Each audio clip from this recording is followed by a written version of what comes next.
Udah pada nonton dong yang diduga Ibu Durhaka menjadi salah satu juri di ajang pencarian bakat dangdut di salah satu stasiun TV nasional.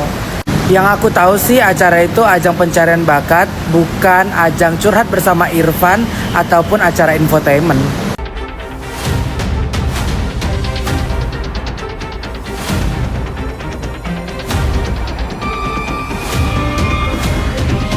Tangis Denada di TV justru memicu seruan boikot besar-besaran. Warganet menudingnya menjual air mata demi karir, menolak bersimpati meski Irfan Hakim, Iis Dahlia, dan Karen Delano mencoba menenangkan. Semua sorot mata kini pada Resa, anak yang ingin diakui. Sementara komentar sinis menyerbu Denada, menuntut klarifikasi hingga boikot acara televisinya bergema.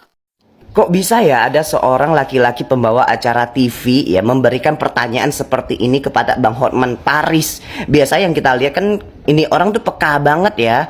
Apalagi di acara-acara TV biasa sampai nangis-nangis ngomongin tentang hubungan ibu dan anak. Tapi dia sekarang memberikan pertanyaan kayak gini. Itu kan udah terhitung bukan anak-anak lagi, udah dewasa. Kenapa nggak diungkapin dari dulu? Kenapa baru sekarang? Makanya nonton podcastnya Bang Densu, kan di situ dia bercerita gitu loh, bahwa anak ini tuh baru umur 10 hari udah dikasih ke orang tua asuhnya. Udah gitu orang tua asuhnya bukan orang jauh, masih saudara, masih keluarga. Nah di waktu anak ini umur SMP, sekolah SMP ya, karena banyak yang kasih tahu sampai teman-teman sekolahnya aja pada tahu, dia mulai cari tahu. Nah sekarang baru berani ngungkapin, punya keberanian. Dia cuma pengen diakui kok. Kalau misalnya Denada merasa ini fitnah, itu bukan anaknya, laporin balik, simple. Kalau memang itu anaknya udah diakui aja. Ini tuh udah kayak drama cerita-cerita di Dracin-Dracin gitu kan, ada, kalian pernah nonton kan? Masuk kok tuh nggak usah cari perhatian, nangis-nangis di acara TV atau kayak gimana. Udah selesain masalah ini. Ya gimana netizen gak nganggapnya ini jual kesedihan. Kasus ini kan udah berjalan, udah juga dipanggil di persidangan, udah juga diajak mediasi, tapi pihak ini itu yang gak dateng. Terus tiba-tiba muncul di publik dengan nangis-nangis kayak gini, kayak bukannya dapat simpati malah dapat hujatan sih mbak. Kalau kata Robby mah udah dead simple, jangan dipelintir gitu loh. Tinggal datang ke persidangan, ketemu pihak yang berkepentingan, mediasi. Aduh, gimana sih? Masa kita nggak boleh pihaknya si Reza aja itu sampai diundang ke podcast koar-koar? Sis, kenapa mereka sampai koar-koar? Itu karena lu kagak datang ke persidangan, kagak mau berkomunikasi. Makanya itu datang buat menyampaikan isi hati. Kalau mereka juga mau berdamai, sesimpel itu gitu loh. Udah pada nonton dong yang diduga Ibu Durhaka menjadi salah satu juri di ajang pencarian bakat dangdut di salah satu stasiun TV nasional.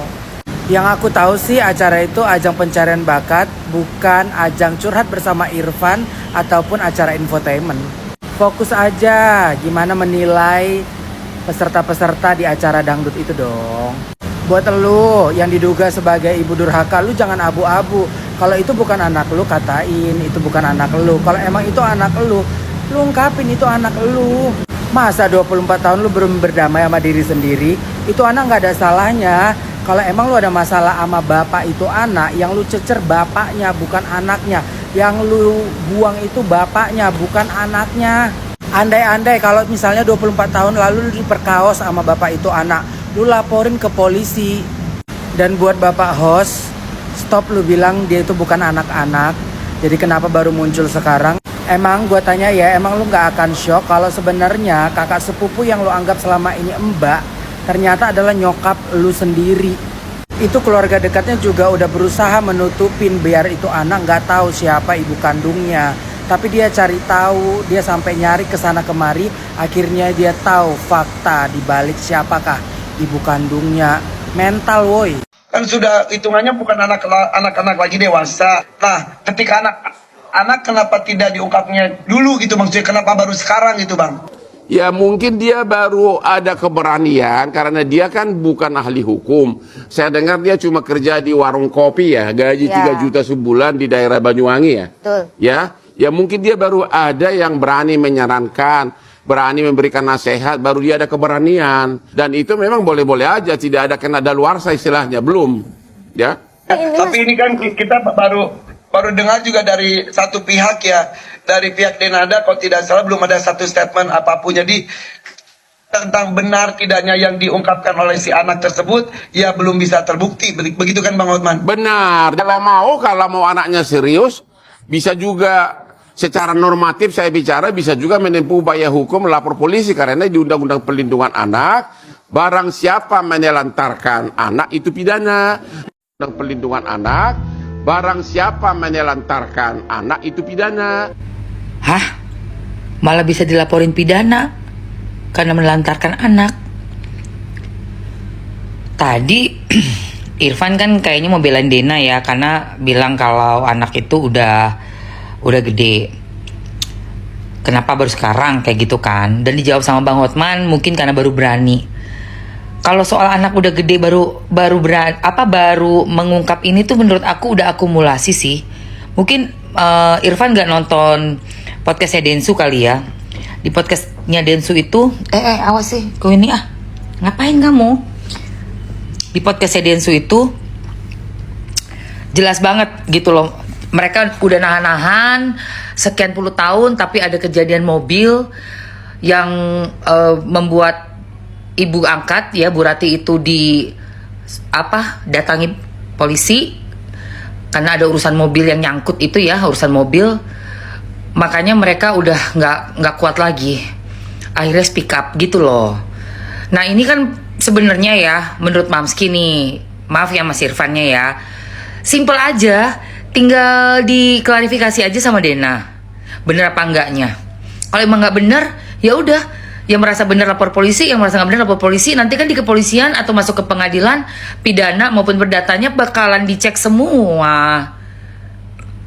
Beres kan, jadi nggak ada adegan drama-drama nangis di sana, nangis di sini, nangis di sana, nangis di sini, tanpa ada titik temunya gitu loh. Karena kalau emang beneran anak kandung, gini deh, tanggung jawabnya dunia akhirat, ngeri loh. Mendingan buruan diselesaiin deh, secepat-cepatnya, jangan ditunda-tunda lagi. Gitu sih saran gue. Gimana netizen? Bilang Aisyah yang kayak gitu aja diakuin, masa aku enggak? Salah, bukan kayak gitu. Si Resa ngomong. Resa tuh bilang, kenapa tuh adiknya Aisyah sakit dibelain sampai sejatuh-jatuhnya. Sementara Resa tuh kan bisa bantuin kalau pas lagi sakit dulu tuh, buat nemenin, jagain gitu loh. Lu tuh nonton gak sih sebenarnya? Coba nonton itu yang full. Itu kan ada kalimat di belakangnya. Dia bukan ngomong itu terus dia iri sama adiknya, nggak ada. Justru dia malah bilang pengen jagain adiknya si Aisyah tuh, si Resa Rosano. Kayak begitu. Ya, makanya nih gue perjelas di sini. Netizen juga kalau mau komen atau bikin video VT itu nontonnya full, nonton yang jelas, jangan sepotong-sepotong. Salah kan akhirnya, nggak ngomong kayak gitu malah dibikinin VT, jadinya apa jatuhnya? Jatuhnya elu bikin berita hoax gitu. Nih loh si Resa tuh ngomongnya kayak gini nih. Buat lebih jelas lagi, kasih lihat VT-nya ya. Nih. Oke, ya Bu. Nih. Kan ini masalahnya lah, biar nggak tambah panjang, Resa mintanya ya cepet diakuin. Tuh kenapa kok? Maksudnya Aisyah yang ada sakit kayak gitu, dibelain sampai sejatuh-jatuhnya. Aku sih enggak iri atau gimana, cuman lihat dari posisi Aisyah sama Resa sendiri kan berbeda gitu. Kenapa kok Resa ini ya seharusnya jelas sebagai kakaknya Aisyah, bisa juga masalah dulu Aisyah sakit, bisa juga Resa yang bantuin atau ngejagain. Kenapa Resa kok yang dibuang? Gitu loh, jadi posisinya kok dia dibuang, sementara si adik sampai segitunya, ngerti nggak? Karena kan memang aneh. Anak itu kan harusnya kita adil kan, gitu maksudnya. Paham nggak sampai sini? Nah, bahkan dia bilang kan seandainya dia diakuin sebagai kakaknya si Aisyah itu, dia bisa jagain adiknya, wajar. Dan kalau seandainya ada rasa pertanyaan lah ya, kenapa sih merasa kok beda mah? Itu wajar. Kakak adik itu pasti akan merasa, ih mama manjain kakak ya, ih mama manjain adik bontot ya, kayak gitu loh, itu wajar. Ya, jadi nggak usah dipelintir 1 tambah 1 2, jangan dipelintir ya, jangan ya, yang waras ya.